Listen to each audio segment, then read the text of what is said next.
Bom, já está aqui com a gente para conversar conosco, para abrir a edição desta quinta-feira, o professor de História Contemporânea na Universidade Federal Fluminense, a UF, Daniel Arão Reis. Professor Daniel Arão Reis, bom dia. Bom dia a todos e todas os ouvintes aí ou espectadores, não? No canal da internet do programa Faixa Livre. É sempre um prazer ser convidado, uma honra ser convidado a participar desse programa que se coloca aí como autor, como diz o lema do programa, de uma outra visão dos fatos. Honra nossa sempre recebê-lo aqui, viu, professor? Uma alegria contar com o senhor no nosso time de comentaristas. Obrigado pelas palavras e por estar aqui com a gente mais uma vez no nosso Faixa Livre. Ouvintes, espectadores e ouvintes também, viu, professor? Porque a gente também está na internet via áudio pelo nosso podcast. Então, ouvintes, espectadores, está tudo correto aqui. Obrigado pela sua presença, professor, para a gente falar um pouco, como eu citei aqui, desses temas graves que a gente tem observado ao longo dos últimos tempos. O governo Lula em meio a uma série de pressões aí, agora parece que ganha uma sobrevida, digamos assim, diante dos últimos acontecimentos, em especial desse tarifaço imposto pelo Donald Trump e que não veio lá tão pesado como se esperava. A gente vai, inclusive, aprofundar isso daqui a pouquinho, mas falando um pouco sobre essa gestão, para além, obviamente, dessas medidas do Donald Trump, a gestão Lula enfrenta pressões, enfrenta contradições e, acima de tudo, ultrapassa aí 2 anos e meio de mandato com dúvidas em relação aos rumos que vão se dar até o fim desse terceiro mandato do presidente Lula. Aliás, um terceiro mandato para lá de complicado, que a gente observa diante, obviamente, da pressão não só dos neoliberais, mas, acima de tudo, também de uma extrema-direita que renasceu no nosso país ao longo dos últimos anos. O bolsonarismo muito forte, agora vem, parece que perdendo um pouco espaço, pelo menos a turma lá do Jair Bolsonaro, ainda que a extrema-direita siga forte no nosso país. Professor, o que a gente pode dizer a respeito desse terceiro mandato do presidente Lula até aqui, que ganha um respiro a partir dessa medida do Donald Trump, que acabou recuando desses tarifatos de alguma forma, mas um governo que ainda enfrenta muitos problemas, um Congresso extremamente opositor, que impõe restrições fortes às medidas do governo e também num momento onde parece que as mobilizações de rua voltaram aqui ao nosso país. Aliás, amanhã a gente deve ter um outro ato em apoio ao governo Lula e contra o tarifaço do Donald Trump. Parece que o povo brasileiro se coloca agora como um ator ativo nesse cenário de disputa política. O que dizer sobre o governo Lula até aqui, professor?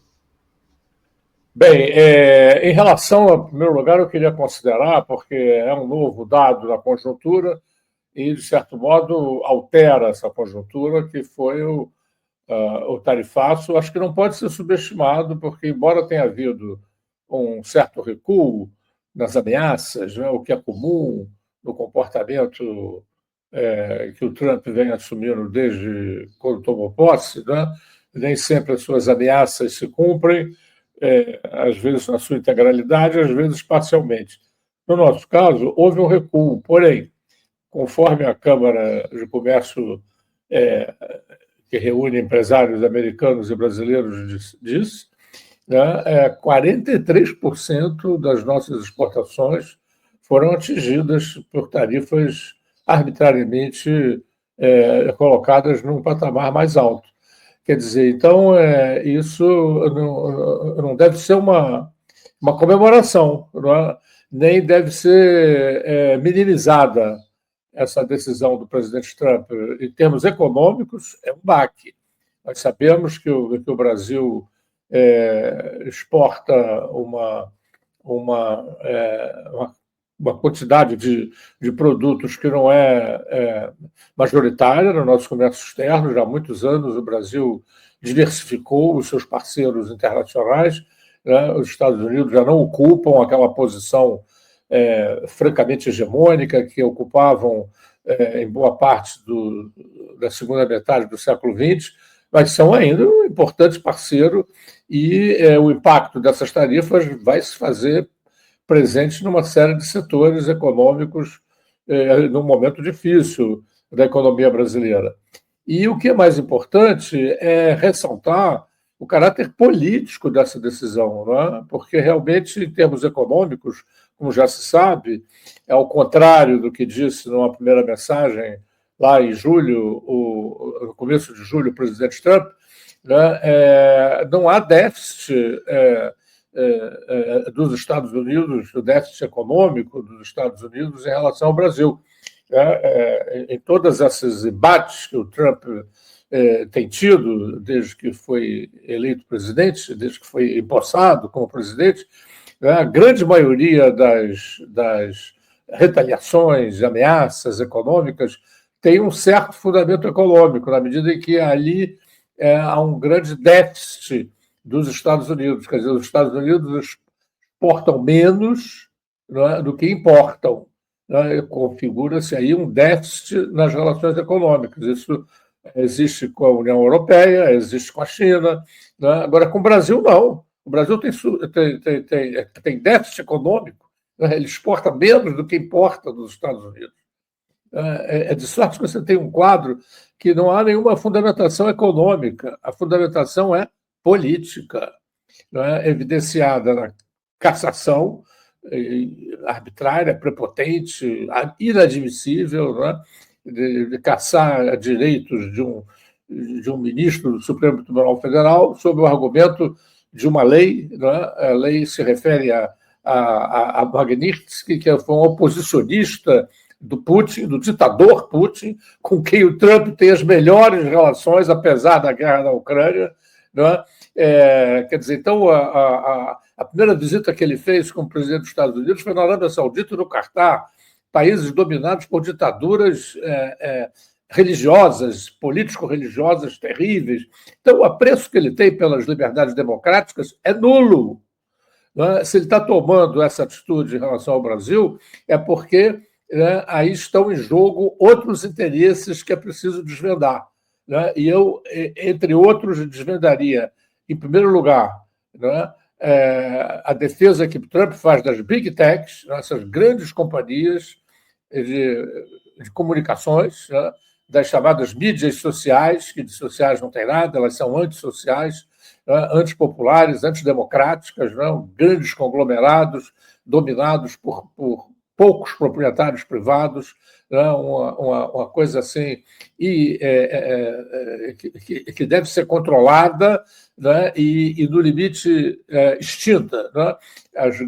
Os grandes meios de comunicação devem ser propriedade pública, não dos estados, mas pública, né, onde a sociedade tenha uma participação decisiva na gestão desses meios de comunicação. Então, acho que as esquerdas brasileiras têm falhado, né, há muitos anos em não colocar isso no centro de suas preocupações. E esses grandes proprietários dessas empresas estiveram na posse de Trump, têm uma atitude subserviente a ele, financiaram as suas ambições, e essas grandes companhias estão pressionando o governo dos Estados Unidos para que intervenha ali onde elas sofrem regulamentações. E como o problema da regulamentação das big techs está na ordem do dia no Brasil, né, esse é uma questão que está por trás, né, dessa decisão de Trump. E a outra questão, mais importante ainda, é a participação do Brasil no BRICS. O BRICS reúne um conjunto de países, não é propriamente uma aliança, mas é uma articulação internacional, né, que visa escapar da hegemonia econômico-financeira dos Estados Unidos, né, e o Trump tenta atingir o BRICS, né, na figura do Brasil, que provavelmente por ele está sendo considerado o elo mais fraco do BRICS. Né? Então, ele tenta atingir o BRICS. Isso também não é uma questão que está na grande pauta da grande mídia, mas que é importante as esquerdas insistirem. Né? É a filiação do Brasil a essa estrutura de comércio que tenta escapar da hegemonia americana, que discute hoje, já há algum tempo, né, o estabelecimento de relações comerciais que passem por fora do controle do dólar. É isso que incomoda fundamentalmente os Estados Unidos e o Trump. Né? Ele está se servindo do bananinha, né, do Eduardo Bolsonaro. Né? Já alguma mídia começa a dizer que, poxa, o Eduardo Bolsonaro tem influência no governo Trump. Tem influência zero. Né? O Trump está usando a família Bolsonaro para chegar aos seus objetivos, né, que são enfraquecer o BRICS e proteger as Big Techs. Né? É isso que está aí, né, quando a gente... Há um jargão, né, quando você está numa passagem de nível, né, sempre diz, quando você vê um trem, cuidado que pode ter atrás desse trem um outro trem. Né? Então, atrás dessas sanções, né, do Trump, que não devem ser subestimadas no seu nível econômico, né, atrás delas tem uma perspectiva de afirmação de hegemonia, uma hegemonia que está declinante, né, dos Estados Unidos, mas ainda é viva, é a principal potência militar do mundo, ainda conserva uma grande importância econômica, embora declinante. Né? Então, é isso que está em jogo aí. Né? E isso é preciso ser trazido, como dizem os portugueses, ao de cima. Né? É preciso mostrar à opinião pública brasileira o que está por trás. Tá? Considerando tudo isso à luz da trajetória do governo Lula, eu acho que o governo Lula ganhou tração a partir do momento em que o Trump apresentou o seu programa de sanções, né? Ganhou tração, teve um comportamento muito acertado, né? Firme, porém sem retóricas desnecessárias, né? Mas muito firme, muito atuando com grande dignidade e consequência, né? E tem tentado, né, exprimir, né, os sentimentos nacionais, que são fortes no Brasil. A questão nacional é forte no Brasil, o nacionalismo no Brasil tem uma grande tradição, né, que a extrema-direita procurou caricaturalmente exprimir, né, mas agora a gente está vendo exatamente de que lado a extrema-direita se coloca no embate entre Brasil e Estados Unidos. Então, essa agressão do Trump, ao mesmo tempo que cria dificuldades suplementares para o governo Lula, oferece ao governo Lula um recurso político, né, que o governo Lula está usando, e, a meu ver, deve usar mais e cada vez mais intensamente, né, que é restabelecer, né, a vigência das lutas nacionalistas no Brasil. Sempre desempenharam um papel progressista, né, e que devem ser acionadas. Eu acho que o governo brasileiro está indo bem desse ponto de vista, recuperou pontos. Né? Agora, ao mesmo tempo, é preciso cuidar de que esse nacionalismo se complete, né, com outras duas questões absolutamente essenciais para qualquer governo de esquerda: democratização do poder e justiça social. Né?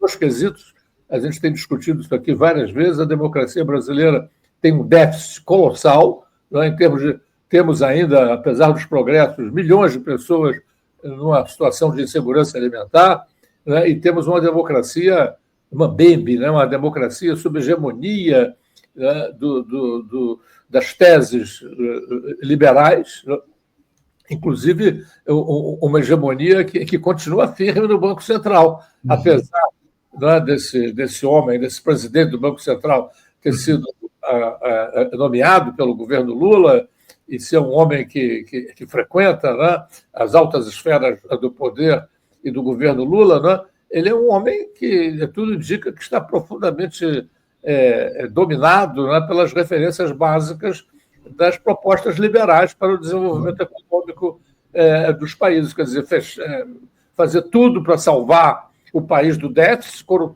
todos os grandes países capitalistas, inclusive os Estados Unidos, têm déficits assombrosos. Né? O Brasil não pode ter déficit.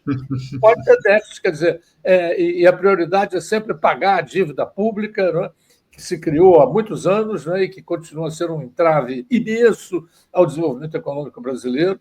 Né? Então, eu acho que isso são ainda questões que vale a pena destacar nesse quadro de tensões entre Estados Unidos e Brasil, um quadro que vai suscitar, né, o reaparecimento, porque essa luta aí, esses embates, não vão terminar a curto prazo, né, ao contrário, vão se acirrar a médio e a longo prazo, podem contar com isso, não é nenhuma previsão catastrófica. Os Estados Unidos, o governo Trump, né, melhor do que os Estados Unidos, não vão ceder, né? Vão tentar pressionar o Brasil e fazer do Brasil um exemplo, né, de país que se submete. Né? Então, é fundamental não se submeter, né, e desencadear um amplo movimento em defesa das questões nacionais, do nacionalismo, inclusive apontando claramente quem está por trás dessas sanções. Né? Não é o Bananinha, não é a família Bolsonaro, são as Big Techs, né, e a inserção do Brasil no BRICS. Essas são as duas questões fundamentais que suscitam, né, a raiva do Trump, né, e a prepotência do Trump. Então, acho que isso deve ficar muito claro, ao mesmo tempo que a gente continue, né, no âmbito das lutas nacionalistas, insistindo na necessidade da democratização e do aperfeiçoamento dos mecanismos de justiça social, dos quais são tão deficitários a nossa democracia. Tenha dúvida, amanhã, inclusive, a gente vai tratar aqui no Faixa Livre do conceito de soberania, um conceito que veio muito à tona ao longo dos últimos tempos, e a gente vai fazer um debate mais aprofundado a respeito disso. O senhor acabou adiantando uma série de questões que eu ia trazer aqui para o senhor. Aliás, eu queria até detalhar essa medida do Donald Trump, tomada no dia de ontem, esse decreto que ele assinou ontem, impondo uma tarifa adicional de 40% sobre os produtos brasileiros, elevando para o total de 50%. Já havia uma taxação de 10% anterior a essa medida de ontem. Com esses 40% a mais, chegamos aí aos 50% de tarifa. No entanto, como o senhor também já disse aqui ao longo da sua primeira resposta, essa medida foi recebida com, digamos assim, um certo alívio por parte do Palácio Planalto diante da enorme lista de exceções, quase 700 itens, como suco de laranja, aeronaves civis, petróleo, veículos e peças, fertilizantes e produtos energéticos. Além disso, esse tarifaço imposto pelo Donald Trump, ele entra em vigor não mais amanhã, dia 1º. Ficou para a semana que vem, dia 6, quarta-feira, se eu não estou enganado. A argumentação da Casa Branca para as tarifas mais altas seria a resposta às ações do governo brasileiro, que representariam, abre aspas, uma ameaça incomum e extraordinária à segurança nacional, à política externa e à economia dos Estados Unidos. Fecha aspas, está no decreto lá do Trump. Além disso, a ordem executiva foi motivada por ações que, abre aspas, prejudicam empresas americanas e os direitos de liberdade de expressão de cidadãos americanos. Também fecha aspas. Trump, de alguma forma, acabou recuando. Por mais que as medidas ainda sejam duras, professor, não dá para negar que houve um recuo do presidente dos Estados Unidos em relação às primeiras ameaças que ele fez. O senhor, de alguma forma, já citou isso ao longo dessa sua primeira intervenção, mas eu queria questioná-lo mais uma vez para a gente aprofundar essa análise. Muita gente tem observado esse tarifaço mais brando, digamos assim, como uma vitória da diplomacia aqui do nosso país. Eu queria que o senhor falasse um pouco a respeito disso. Dá para considerar que houve, sim, uma vitória do governo Lula, ou o Trump pode ter, de alguma forma, recuado por conta mais das pressões internas que ele recebeu, porque esse tarifaço afetaria, muito provavelmente, a inflação lá nos Estados Unidos. Inclusive, essa é uma análise de economistas aqui no nosso programa. Então, o senhor acha que esse recuo tático do Trump, por mais que ainda seja um tarifaço importante, ainda exerça uma influência grande aqui no nosso país, esse recuo dele em relação às exceções, os principais produtos ali que os Estados Unidos não produzem e que afetam demais a economia do país, isso se dá por conta dessas pressões internas que ele recebeu ou pela posição firme do governo brasileiro? Olha, se a gente considerar, porque evidentemente que esse tarifaço que o Trump está empreendendo contra o Brasil não é uma novidade no governo dele. Desde o início do governo dele, ele tem se destacado por sucessivas ameaças, e sempre a característica dessas ameaças é a seguinte: ele ameaça 100 e cumpre 20 ou 30. Né? É um estilo de negociação do qual ele se orgulha muito. Ele diz que sempre foi um grande negociador, né? É uma pessoa prepotente, uma pessoa que tem uma maneira de lidar com as pessoas, com os interesses contraditórios de maneira truculenta. Né? Então, essa coisa ele sempre faz 100 e cumpre 20, 30. Né? Então, eu me preocupo, Anderson, com essa história de dizer que houve um recuo do Trump. né, e que houve um alívio. Né? Não há, o homem está em plena ofensiva. Né? Ele está em plena ofensiva. É uma coisa que tem que suscitar não alívio, mas indignação. Ele taxar 43% das exportações brasileiras, porque a gente fica falando de 700 produtos. Porém, o fato é que 43%, quase 50% das exportações brasileiras foram taxadas de modo truculento, arbitrário, injustificado. Não é? Então, isso tem que ser ressaltado, isso tem que provocar indignação. Eu estou lendo na mídia, na grande mídia, desde ontem à noite, que as pessoas tentando acreditar numa situação de alívio. Não é? Eu acho que esse não é o nome próprio. Não é? O nome próprio é indignação. Nós temos que ter, inclusive, porque ao lado das sanções econômicas, né, você tem essa arbitrária intervenção no Poder Judiciário brasileiro, né, igualando, né, figurando o ministro Alexandre de Moraes como se fosse um ditador. Né? Eu tenho muitas ressalvas e restrições ao ministro Alexandre de Moraes. Né? Já debatemos isso aqui algumas vezes. Né? Porém, né, essa intromissão do Trump é absolutamente violenta. Né? Quer dizer, caçar os direitos de um juiz brasileiro e se anunciam aí, na sequência, novas sanções desse tipo. Né? E tudo isso é uma hipocrisia muito grande, porque as big techs, por exemplo, são controladíssimas na China. Né? Não existem na China. Isso não leva de modo nenhum ao contrário, chips importantes para grandes empresas de big tech americanas são produzidas na China. E não se fala aí em nenhum problema com o controle dessas big techs em relação à China. Do mesmo modo, esse discurso sobre a liberdade é de uma hipocrisia fenomenal, porque, como eu já disse aqui, o Trump tem ótimas relações com a Arábia Saudita e o Qatar, que são ditaduras religiosas brutais, né, que matam, torturam oposicionistas, e aí não vale.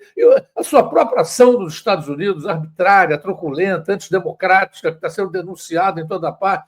De sorte que eu acho que o que nós temos aqui é que protestar contra essa ingerência, né, que faz lembrar o século XIX, em que as grandes potências capitalistas tinham essa perspectiva de intervenção permanente nos negócios dos países colonizados ou dos países já independentes, porém mais fracos economicamente, como era o caso do Brasil.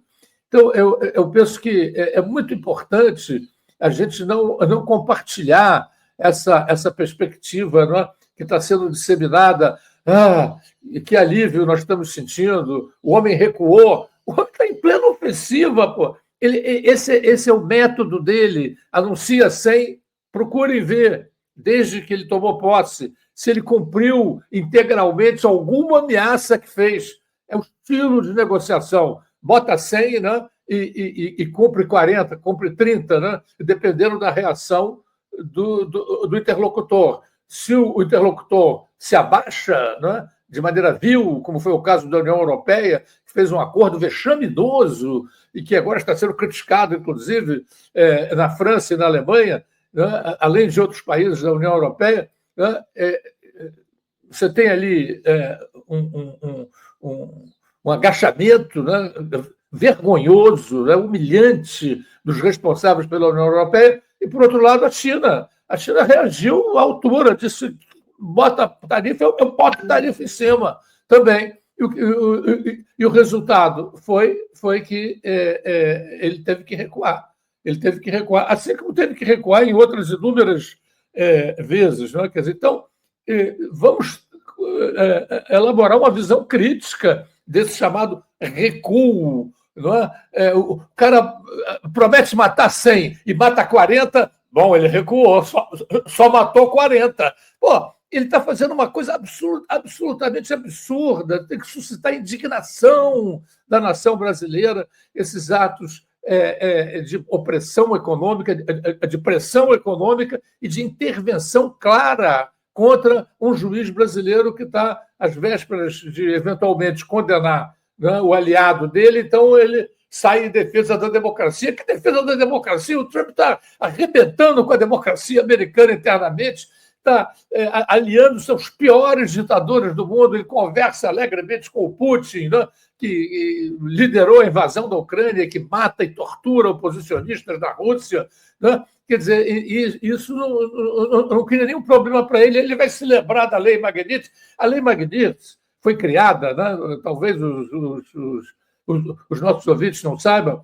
era um homem russo, né? Sergei Magnitsky, que se opôs ao Trump, que se opôs ao Putin, né? E o Putin encarcerou o cara e matou o cara na cadeia, né? Quer dizer, então, por isso, ainda sob a presidência Obama, o Congresso americano aprovou essa lei Magnitsky, né, que era uma lei que autorizava o presidente da República Americana a cassar direitos de qualquer pessoa que violasse gravemente os direitos humanos. O Putin viola gravemente os direitos humanos, o Trump conversa com ele normalmente. Aí ele se descobre democrata aqui para punir, né, o juiz Alexandre de Moraes, acusado de conduzir arbitrariamente uma causa jurídica que atinge o seu aliado. Quer dizer, de uma hipocrisia fenomenal, isso tem que ser mostrado à opinião pública. Não é? Quer dizer, por que ele não aplica a lei Magnitsky ao Putin? Por que ele não aplica a lei Magnitsky aos dirigentes da Arábia Saudita e do Quatar?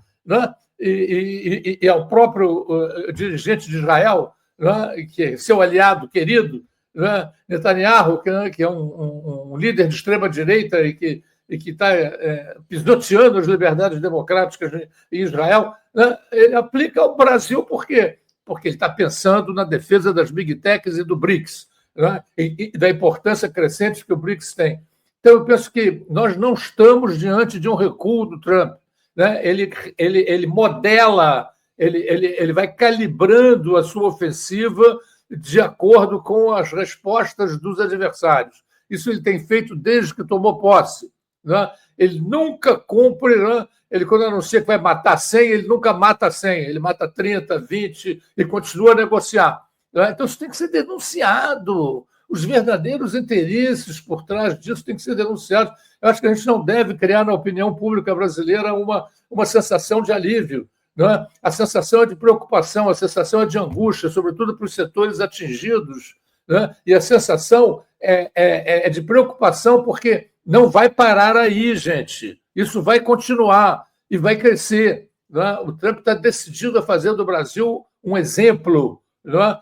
Para países como o México, como o Canadá e como outros, com os quais também ele enfrenta contradições em função da resistência dos seus governantes às suas pressões indevidas, né? Truculentas, prepotentes, né? Então, eu penso que o país tem que se preparar para uma conjuntura mais ou menos longa, né? Vamos ver aí, temos eleições nos Estados Unidos no ano que vem, é possível que ele sofra uma derrota política, e nesse caso as coisas podem melhorar, né? Porém, se nós abaixarmos a guarda, se nós subestimarmos esse adversário poderoso, embora declinante em termos das relações internacionais, nas relações com o Brasil ele é poderoso, né? Nós estamos no mesmo hemisfério que os Estados Unidos, há uma importante fração da população brasileira que tem uma atitude subserviente em relação aos Estados Unidos, né? Então a gente tem que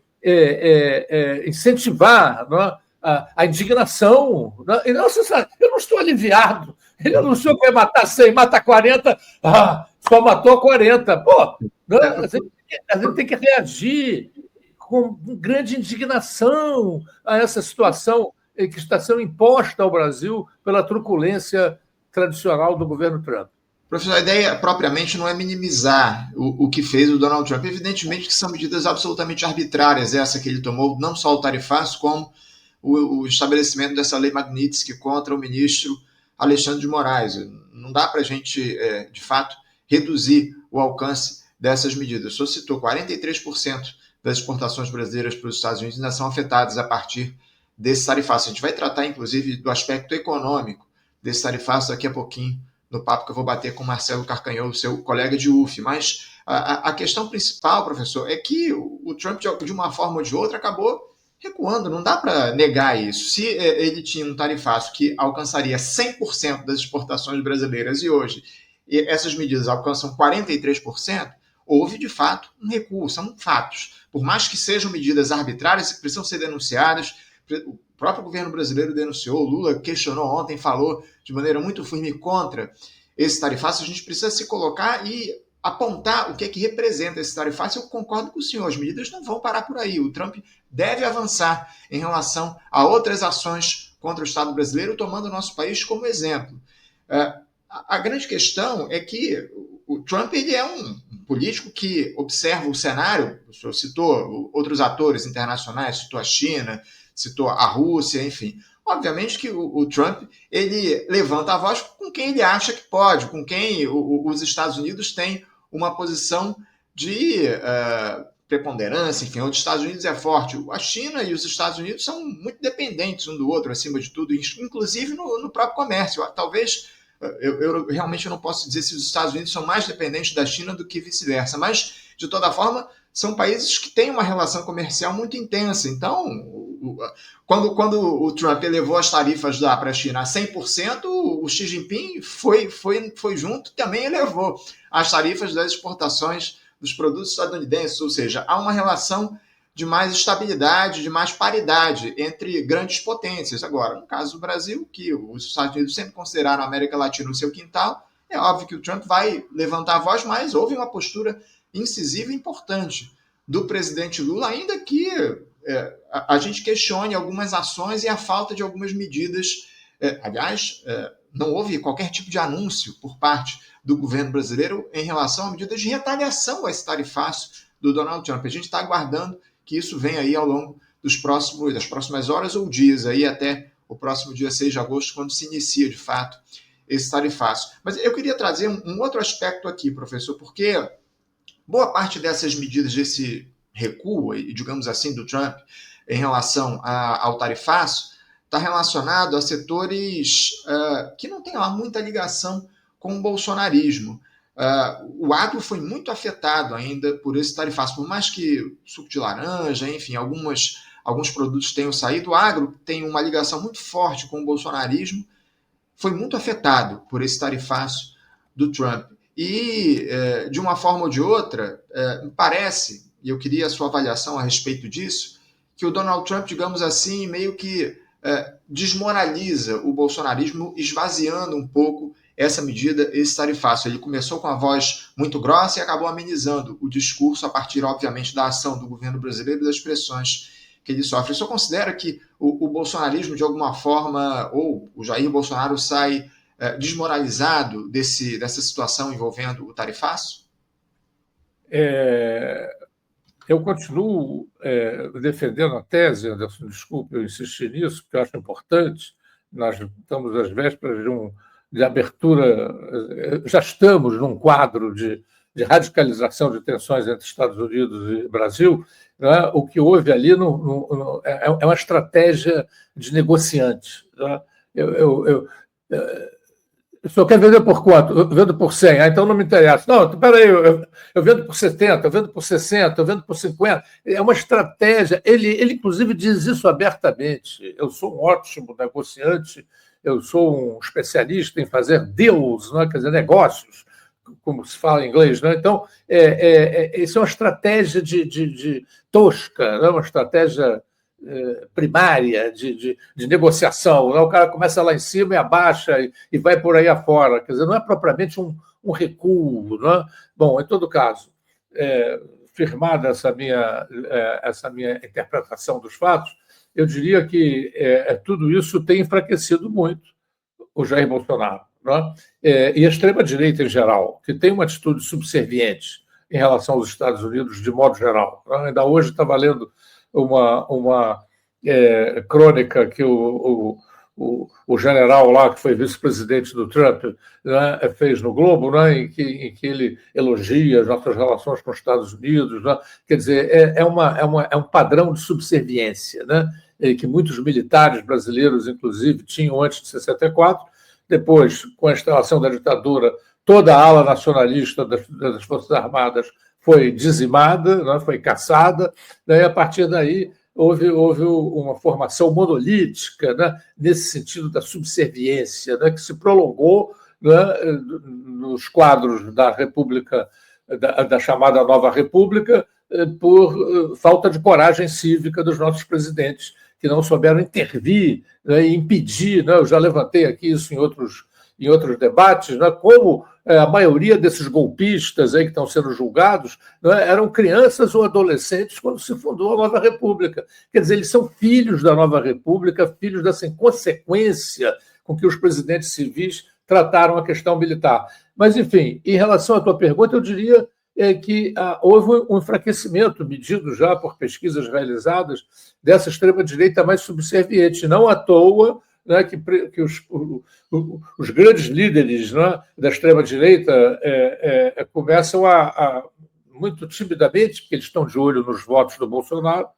O Jair Bolsonaro, apesar do seu enfraquecimento, ele continua dono, né, ele continua ainda dono de uma quantidade de votos muito expressiva, né, e que é essencial para que alguém se mantém, né, para que alguém possa ambicionar chegar num segundo turno de uma eleição presidencial. Então, a gente viu já os movimentos dos principais caciques da extrema-direita, né, que depois de um primeiro momento, né, solidários ao Bolsonaro, viram o buraco em que tinham caído e procuram, então, o próprio Flávio Bolsonaro, né, que se apresenta como o Bolsonaro mais moderado, né, da família, também já exercitou, acionou uma certa amenização dos seus propósitos. Quer dizer, eu acho que a extrema-direita está bastante enfraquecida nesse momento, né? Ela continua lá com a sua bolha gigantesca, né? Firme, né? Mas decresceu muito a sua importância e a sua influência em função de não ter reagido à altura, né, às pressões indevidas do Trump. Eu penso que já há uma certa mudança de discurso, né, tentando reparar os estragos, né? Cabe às esquerdas e ao governo, né, enfatizar, né, essa questão, né, fazer lembrar à sociedade a maneira agachada, subserviente com que eles reagiram e ainda continuam reagindo, embora com outras palavras, às pressões indevidas de Donald Trump, né? Então, eu acho que, sobretudo, cabe às esquerdas associarem a sua perspectiva nacionalista com... Lembro aqui a reunião muito oportuna que foi feita no Chile, né, quando os presidentes ali reunidos, né, afirmaram com muita clareza, né, a democracia, as debilidades da democracia podem ser superadas com mais democracia e não com menos democracia, né? Então é preciso medidas, né, que façam o povo compreender que o nacionalismo pode ser associado a medidas de democratização do poder e de justiça social. Isso aqui é absolutamente fundamental, a gente criar um tripé, né, que as pessoas sintam, porque eu vou defender a minha pátria, se minha pátria me faz passar fome, não é muito razoável, né? Então, eu penso que é preciso que manter a ofensiva, né, retaliar em termos econômicos, né, tomando medidas para que essa retaliação não prejudique ainda mais o Brasil, porque o tipo de negociante que é Donald Trump, ele não entende outra argumentação que não seja a firmeza, não é, que não seja a necessária contraposição à sua vontade de uma outra vontade que não se agacha. Porque se for se agachar, vai passar a humilhação que passaram lá na Casa Branca os presidentes Zelensky e o presidente da África do Sul, que foram humilhados na Casa Branca, né, por Donald Trump. Né? Se você recua diante de uma fera como essa, você só tem a pagar mais tarde. Né? Então, eu penso que é muito necessário se aproveitar desse enfraquecimento da família Bolsonaro, e do Bolsonaro em particular, né? Que fazem representam o núcleo duro dessa extrema-direita, né? E procurar também mostrar como os demais líderes, né? Tarcísio, Ratinho, Zema e Caiado, né? Os governadores de São Paulo, Paraná, Minas Gerais e Goiás, né? São homens que estão apenas moderando, calibrando o seu discurso em função de que eles perceberam da força com que o sentimento nacional brotou no país contra as arbitrariedades do Trump. Então, acho que é preciso que as esquerdas e o governo mantenham a ofensiva política, né?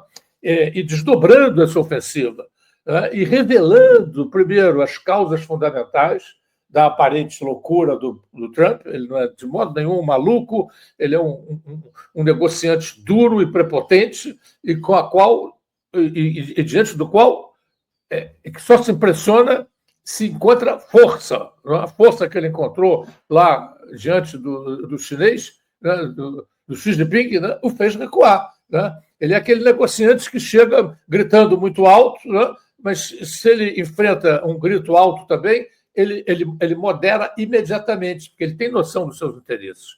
Né? Ele não é um maluco, ele tem noção dos seus interesses. Então, eu penso que é muito importante que as forças de esquerda aproveitem esse momento, né? Esse momento que é um momento de virada na conjuntura, é uma virada favorável às esquerdas, né? Aproveitem esse momento e se mantenham, né? Impulsionadas por um espírito de resistência, né? De resistência efetiva, de dignidade ofendida, né? Porque nós tivemos a nossa dignidade ofendida. Né? Isso tem que ser a grande mídia, Globo, estão querendo já passar os algodões, né? Quer dizer, não teremos uma conjuntura próxima de algodões, né? Teremos uma conjuntura de embate, né? De embate, porque esse é o propósito do Trump e ele só vai recuar se houver embates. Né? No momento, eu vejo apenas uma tática de mercador barato. Né? Eu quero vender por 100, não quero comprar, então eu vendo por 60, eu vendo por 60. É uma tática do mercador barato. Né? Então, é preciso que a gente reaja com dignidade e com firmeza a isso. Eu penso que há um espaço grande, né, para as esquerdas tomarem a contraofensiva nesse momento, né, erguerem bem alto a bandeira do nacionalismo, associando, como fizeram os governantes lá no Chile, no encontro que houve lá em Santiago, né, a mais democracia e a justiça social. E com esse tripé bem estruturado, né, não haverá força estrangeira que possa alterar os rumos que a sociedade brasileira decidir de acordo com seus interesses. Sem dúvida, a esquerda precisa agir nesse momento grave que a gente atravessa. É importante o senhor trazer essa palavra. Professor, eu tenho um questionamento aqui que chegou dos nossos espectadores, de um espectador nosso, do Luiz Cláudio. Aliás, mandem aqui seus superchats, seus super stickers, enfim, suas perguntas para a gente trazer para o nosso papo aqui no programa de hoje. A gente estava falando da possibilidade, da necessidade, acima de tudo, de uma retaliação do governo brasileiro em relação a esse tarifaço, e o Luiz Cláudio levanta a seguinte questão. Sendo o Brasil detentor de 98% das reservas de nióbio do mundo e os Estados Unidos grande importador desse mineral raro e essencial a foguetes, aeronaves, etc. Não seria uma saída soberana vetar essas exportações para barrar o tarifaço? Pergunta o Luiz Cláudio para o senhor, professor. Claro, eu acho que isso é um outro elemento, né, que eu não referi, mas que é importante referir, né, que é a disputa internacional pelas chamadas terras raras. Né? Então, eu penso que o Brasil tem riquezas nesse quesito muito substanciais, né, e deve defender. O presidente Lula já fez referência a isso, inclusive, num dos seus discursos. deve defender, deve esclarecer a opinião pública do que se trata, porque são matérias importantes e porque não cederemos essas matérias, né, à base de arreganhos. Né? Eu acho que isso, junto com o BRICS e com as Big Techs, é um outro quesito, né, que fez a Ucrânia, por exemplo, se dobrar ao Trump, né, a Ucrânia que depende dos armamentos americanos para enfrentar os invasores russos, né, ela depende fundamentalmente do apoio norte-americano.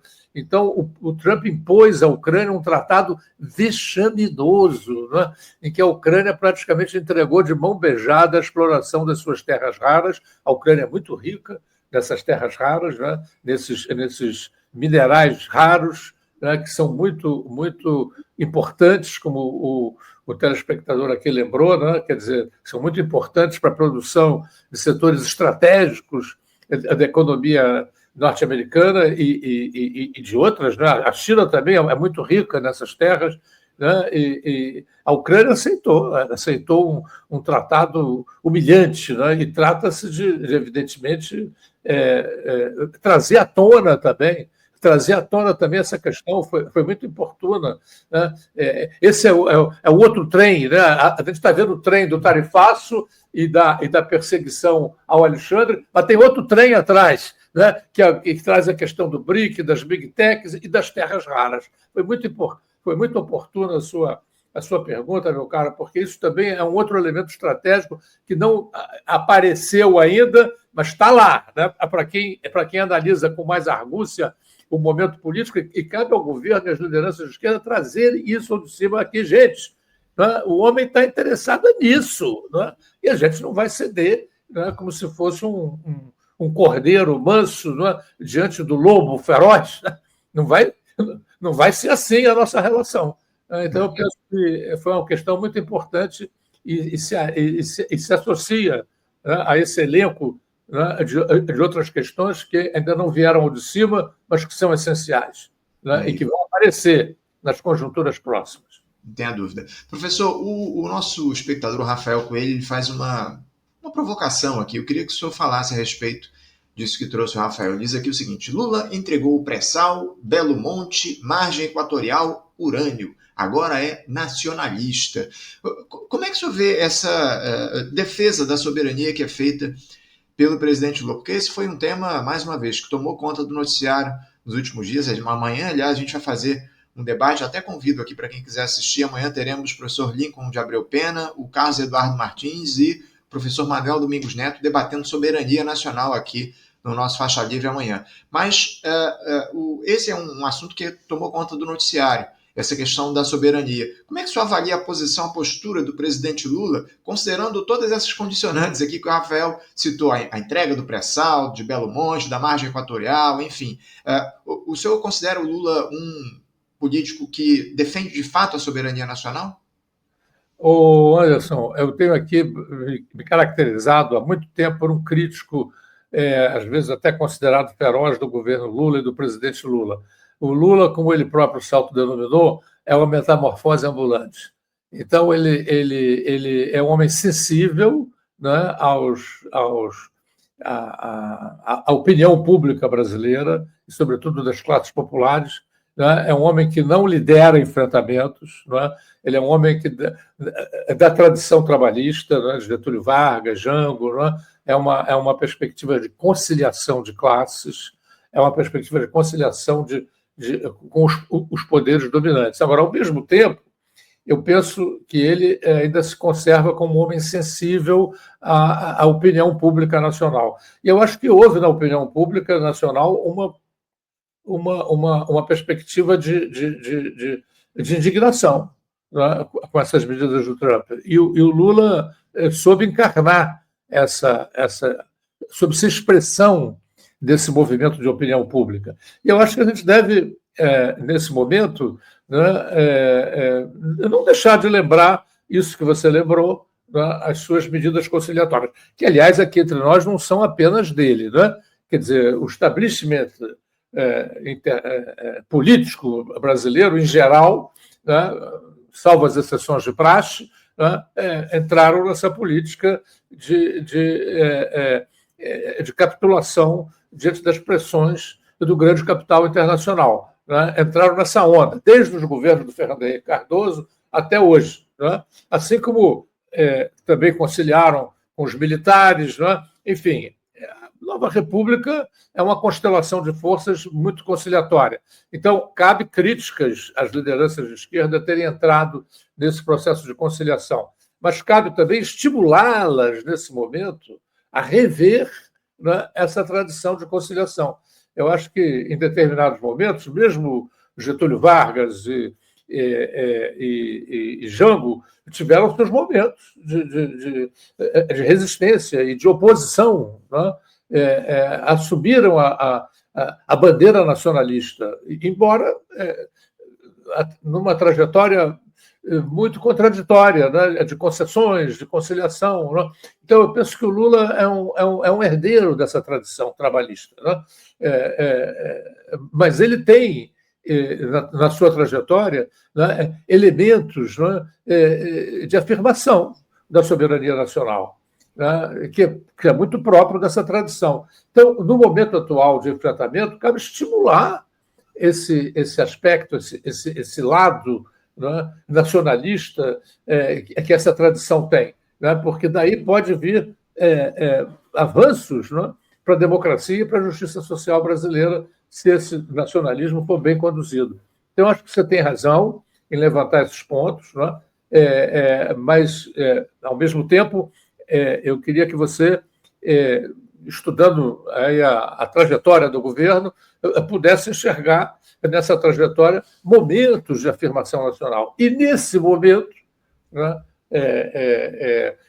diante desse clamor nacional que se levantou, né, revelado nas pesquisas, né, mais de 70% das pessoas se manifestaram contra essas medidas do Trump, né, e não responsabilizaram o governo, como tentou fazer a extrema-direita e a direita por esses arreganhos do Trump. Né?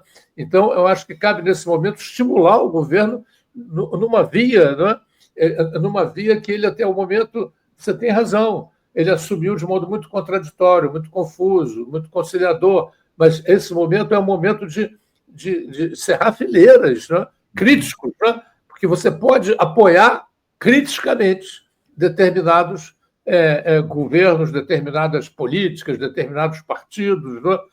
Uma coisa é o apoio incondicional, cego, né? Outra coisa é o apoio crítico. Né? Em determinadas conjunturas você tem que perceber, considerando a correlação de forças, né, aqueles elementos que podem fazer avançar, né, as causas democráticas, sociais e nacionais. E esse é um momento por excelência. Né? O Trump, eu tenho lembrado nas conversas que tenho tido, né, o Lenin, lá em 1914, quando explodiu a guerra, ele disse: o czar não poderia nos dar melhor presente, porque ele viu bem que a guerra iria acirrar as contradições sociais e aquilo poderia trazer vantagens, como trouxe para a Revolução Social. Também Mao Tse-tung, lá, o grande líder da Revolução Chinesa, quando o invasor japonês veio sobre a China, ele disse: temos que erguer, e disse ironicamente, assim como Lenin, temos que erguer em cada vilarejo chinês uma estátua ao invasor estrangeiro, porque ele vai unificar o nosso país contra a injustiça e contra a opressão, que foi o que se verificou. Então, de certo modo, a gente podia repetir sempre muito ironicamente, né? Vamos agradecer ao presidente Trump, né? Que tomou essas medidas e que permitiu que houvesse uma transformação na conjuntura brasileira. A conjuntura brasileira estava naquele marasmo, né? naquele vai e vem com o Congresso Nacional, essa instituição dominada por elites antidemocráticas, antipopulares, né? E estávamos vivendo aquele arcabouço. Né? Agora não, agora estamos discutindo uma política de gente grande, né? Uma oposição entre um país declinante, mas poderosíssimo, né? Que quer impor os seus padrões a países mais fracos, mas que têm condições de resistir, né? Como país e como continente. Né? Foi muito boa, oportuna a reunião lá no Chile, né? É o momento de cerrar fileiras.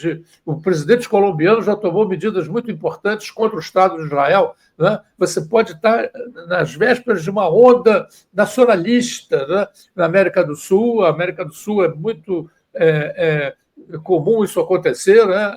Ondas nacionalistas, né? Cuidando de associar o nacionalismo à justiça social e à democratização do poder. Né? Então, eu penso que temos que manter a visão crítica do governo Lula, mas, ao mesmo tempo, vê-lo como um líder capaz, nesse momento. Né? Imagine se a gente tivesse um Fernando Henrique Cardoso ou um Bolsonaro na presidência da República. Né? Quer dizer, estaríamos diante de um show de capacho, né? De escapismo, de subserviência, de agachamento. Né?